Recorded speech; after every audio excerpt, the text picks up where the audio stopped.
Hello friends, welcome again. Friends, in our previous video lecture, we discussed the classification of consonants and we discussed that consonants can be classified into three different manners.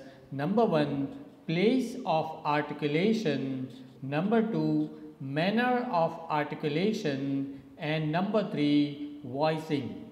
Right? So in this video lecture today we want to understand how consonants can be classified by considering the voicing of these sounds.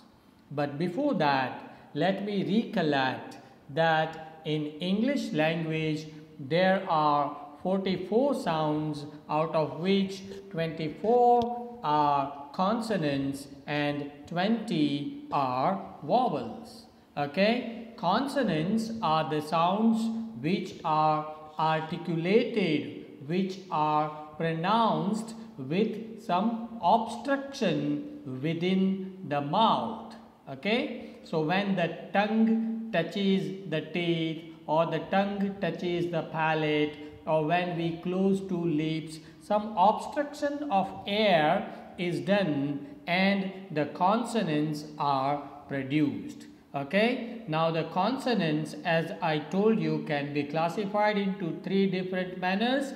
The place of articulation, there are 8 different places where 8 different places within our mouth from where we can produce, we can articulate the consonants. Number one that we discussed in the previous lecture was the bilabial consonants, p, b, m, spoken with these two lips. Okay, then we have labiodental consonants, we have two, and they are v and f, upper teeth and lower lip.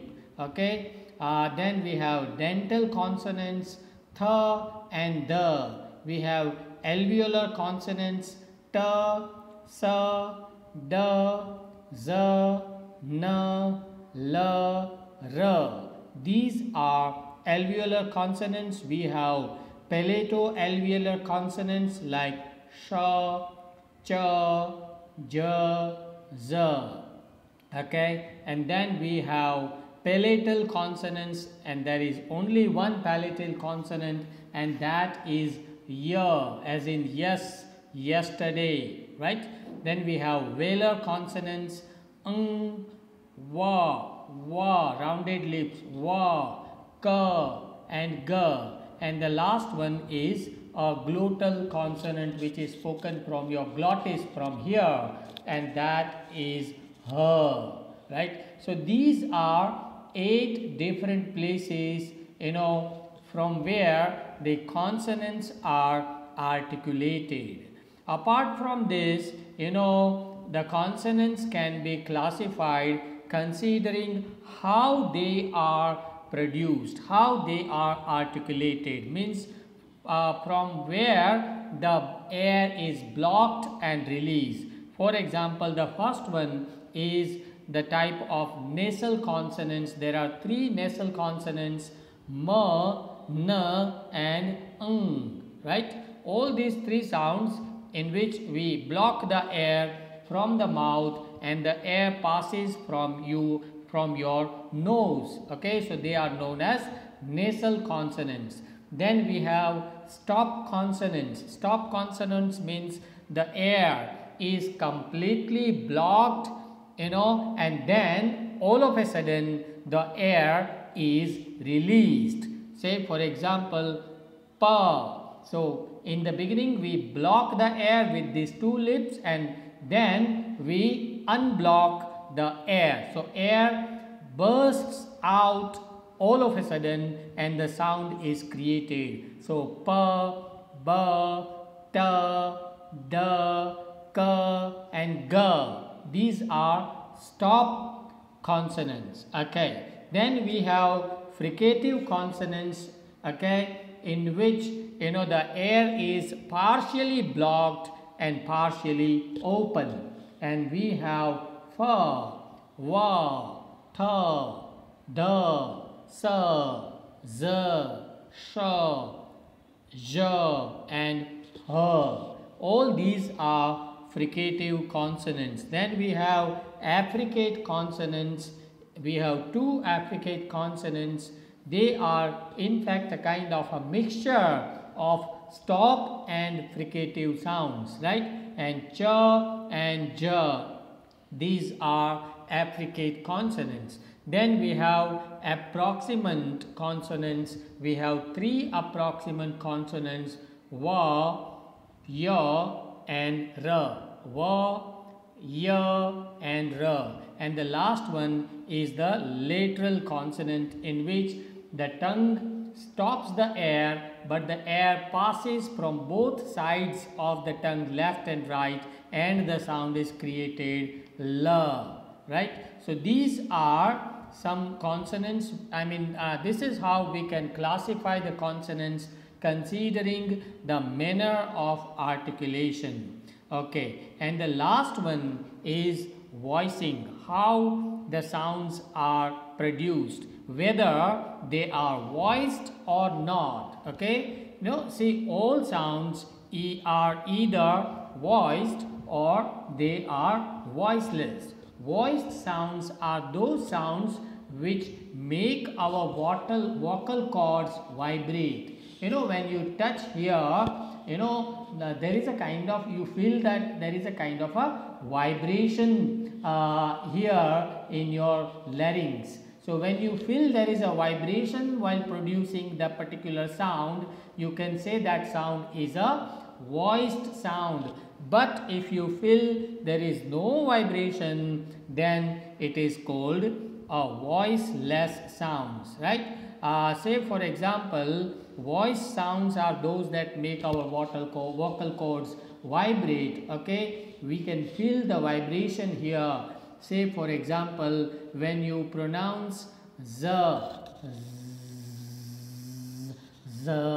Okay, so when you pronounce z, it is voiced sound, right? But when you pronounce sa, when you say s, here there is no vibration. So we have two types of consonants: either they are voiced sounds or they are voiceless sounds. But remember, all vowels are always voiced sounds, right? And all consonants can be divided into two categories: voiced and voiceless. Now the question is, which are the voiceless consonants and which are voiced consonants in English? So remember, total there are 24 consonants in English language. Out of this 24, 16 are voiceless consonants and 8 are voiced consonants. Say for example, when you speak the sound pa, ba, pa. So pa, initially there is no voicing here, but when you prolong this sound pa, then you feel the vibration, but that is a, not pa, right? So pa, ba, ta, da, ka, ga, fa, va, sa, ja, tha, da, sha, ja, cha and ja. These are 16 voiceless consonants in English language. On the other hand, we have 8 voiced consonants in English, and they are ha, here you feel ha, va, na, ma, ra, ya, la. So these are 8 voiced consonants and 16 voiceless consonants. So friends, here we come to the end of this discussion on consonants. Let me recollect the whole discussion again, that there are 44 sounds in English, 24 consonants and 20 vowels. Vowels are either pure vowels or they are diphthongs. Diphthongs means the mixture of two different vowels, right? And consonants can be classified into three different manners. Place of articulation, okay, there are 8 places. Then we have manner of articulation, there are six manners of articulation, and voicing. Voicing, we can see that the consonants can be voiced and can also be voiceless. So friends, here we come to the end of this discussion. If you have any doubts or questions, do write to me in the comment section of this channel, and please share this video among your friends. Thank you very much.